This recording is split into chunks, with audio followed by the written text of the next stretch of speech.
everybody. This is Amy Zawi with the Jerusalem Connection Red Alert Report. And today we have a returning guest, our good friend, Igal Hecht of Chutzpah Productions. He is a filmmaker. He has produced and made and produced documentaries, award-winning documentaries for the last decade or more. And we shared with you a documentary about the October 7th terrorist attack called The Killing Roads that documents the stories of the people caught on the highways in the Gaza Envelope on October 7th. So it's a new and different look rather than the Nova Festival and the Kibbutzim, which are, of course, vital stories to be told. But he chose to focus on these stories, and it is extremely powerful. We also have joining us Shelley Neese, the Jerusalem Connection president. Igal joins us today to share an update about the film. It is finished and complete and ready for screening opportunities. And we want to encourage everybody to engage in those screening opportunities as the film becomes available. Igal, welcome. Shelley, nice to see you today. Thank you so much for having me. Tell us about what's going on. We will reshare the GoFundMe because we still need to cover the costs of the production. But just give us an update. We're going to share your landing page as well for people to get information. But we are really excited about this film. Shelley and I did preview it. It is extremely powerful. So tell us all how we can access it and about your experience getting it completed. Sure. So the film is fairly done. I mean, you guys watched a sneak preview, and it didn't have the color correction and the audio mix done, but it was the locked version. And the film was completed a few weeks ago, and we're hoping to finish it by September 10th, the complete final version. And it was a very hard journey. It was one of probably the hardest film I've ever edited in my life and I've ever put together. I've dealt with issues from genocide in the past, from the Yazidi genocide to genocide in Rwanda and other genocides throughout the world, Cambodian genocide.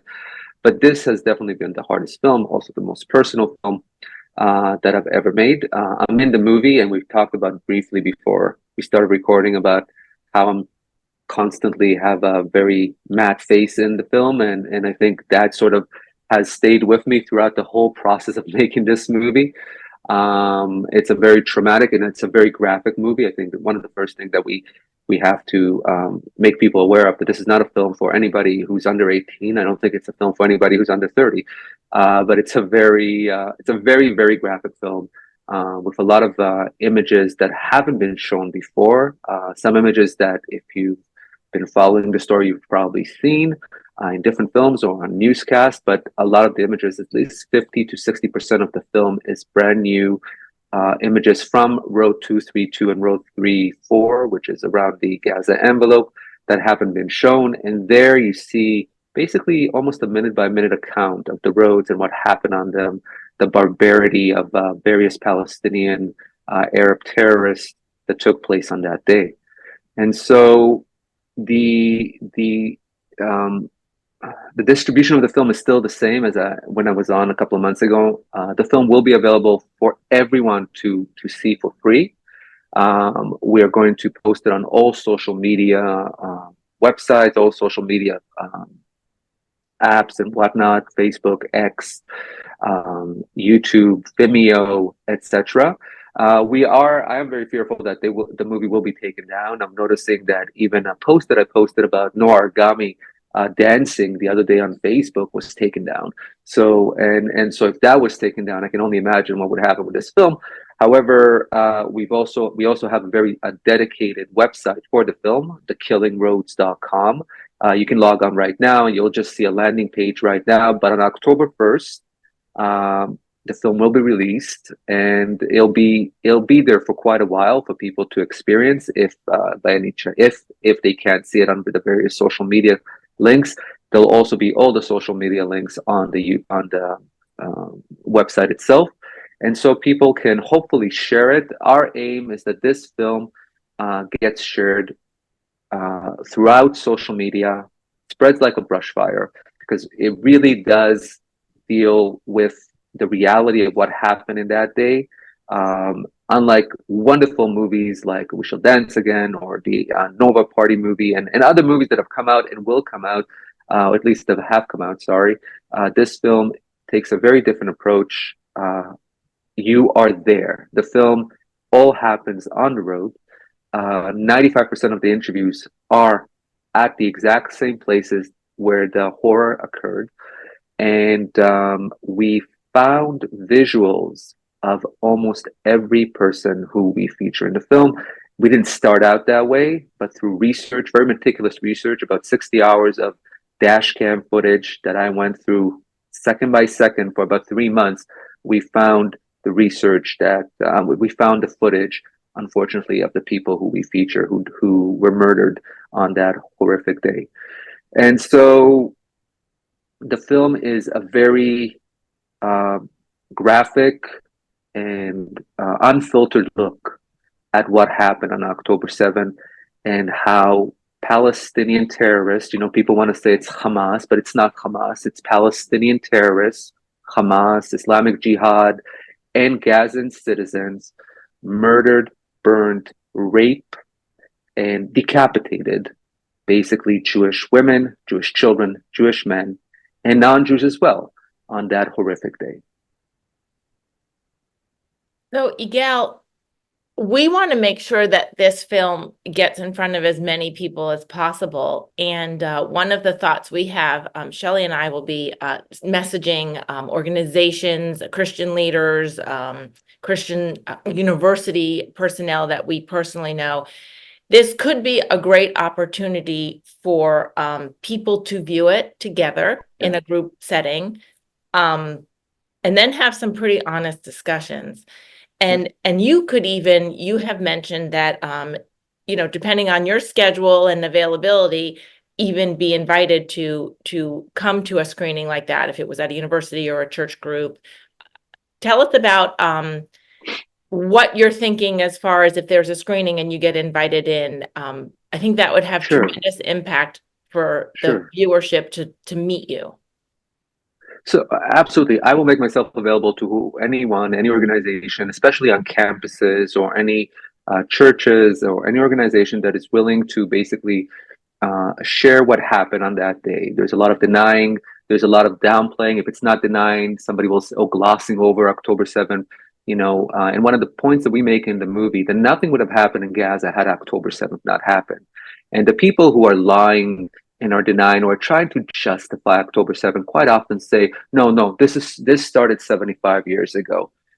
Well, actually, it didn't. It started on October 7th. October 7th, 3,000 to 5,000 Gazans, calling under the banner of Hamas, Islamic Jihad, etc., decided to come into Israel through 60 different points at the border and rape and murder and burn Jews. That is the actual story. That is what happened. That starts up everything to where we are today. It didn't start up 75 years ago. It started on October 7th. And the people who are trying to portray the narrative of 75 years ago are doing so because they know that if we just focus on the truth and what happened, you would see how barbaric these actions were. Now, in terms of your question going back, I'm willing to come to any campus. I'm willing to share the movie with everyone for free. There's no charge. You can either screen it from the website. You can contact me. There'll be a contact information there. Contact me. I'll send you the movie. I want as many people to be exposed to this film because it doesn't, beat around the bush. It really showcases what happened on that day. And then having those conversations. So if I can come down and somebody can bring me down, I'll be more than happy if my schedule allows it. Or you can even do it through Zoom. So the whole point is to just basically, or if you just want to bring somebody else, that's okay too. The movie is there as a tool to be used to showcase what happened on the 7th. And I think the current climate in the United States, in Canada, where I am, in Europe, especially on campus, is one that is filled with lies from the Arab Palestinian side, filled with lies, filled with anti-Semitism, filled with justification of hatred towards Jews under the guise of we don't hate Jews, we hate Zionists, even though 95% of Jews are Zionists, right? So it's just a different terminology, different sort of branding for 2024 but the exact same branding that happened in 1930s Europe. So the fact of the matter is that the people need to combat this, and movies, considering that a lot of this hatred emanates from TikTok and social media, etc. So a visual medium is a wonderful way to battle all of these lies with truth. Another thing that when it comes to this movie, a lot of people are always, a lot of the movies, unfortunately, have been made to this point focus more on talking heads. So this film is extremely visual. It is extremely visual. We have one woman who survived the roads by the name of Daniela, and Daniela was in a car for 7 hours while her partner was murdered beside her, and she's in the car fully injured, bloody, but she records herself. So we use that entire footage almost like you're there, you're in her place, or in a POV, for a point of view from her and what she's filming, the smashed windows riddled with bullets, the blood, and what she's experiencing, and how is she going to survive. And you really feel it. You're in there with her. And these are the types of things that haven't been shown yet. And so this film is extremely visual. We tell the story and we prove everything that we're saying. So you don't have to imagine things. We show, unfortunately, people being burned in Tide and then being burned by Hamas. We don't show the burning, we show the aftermath. We show the cars on the sides of the road that are burning an hour after they were, burned, and the people lying on the side of the road murdered and bloodied. We show all of that. And we're not showing it in some perverse way. We're showing it because it needs to be shown, because people need to understand what happened on that day. They need to understand in less than 6 hours, 1,200 Jews were murdered. This was more efficient than a day in Auschwitz, if we look at the numbers of what they did in 4 to 6 hours. And people aren't aware of that. I have a wonderful man who's doing the color correction for this film, and we're talking, and he knew that something happened on October 7th. And as he's watching, he goes, "When did this happen?" I'm like, "October 7th. When did this happen?" October 7th. He goes, "Wait, all of this happened on the same day?" I'm like, "Yes." He goes, "How come I didn't know that?" Because people saw a little bit of a newscast here, some news part here. They didn't put this together, right? So it was all fragmented. What you see here is an actual timeline from 6:30 in the morning, all throughout that entire day, and that takes you through the roads. And we only focus on the road. The film only focuses on the road. Made a very conscious decision. We could have veered into Sderot. So the city of Sderot, for example, had 80 people who died there. We filmed there, but we don't talk about that. The kibbutzim had hundreds of people died there. We don't talk about that. We focus solely on the roads, and on the roads, 250 people died. And that is a massive amount of people that would kill in less than 3 hours. And so they're all civilians, right? So they're all civilians. This is a resistance, etc. Oh my God. That doesn't make any sense. So yeah. Yeah. So the other argument is always, well, they killed IDF soldiers. They did, and the IDF soldiers didn't deserve to die either. Mm-hmm. But the majority of the people they killed were civilians who were out. For example, we have a story of a man who was out on a Saturday practicing for an Ironman competition. So he was out on his bike like he does every Saturday, and they just shot him.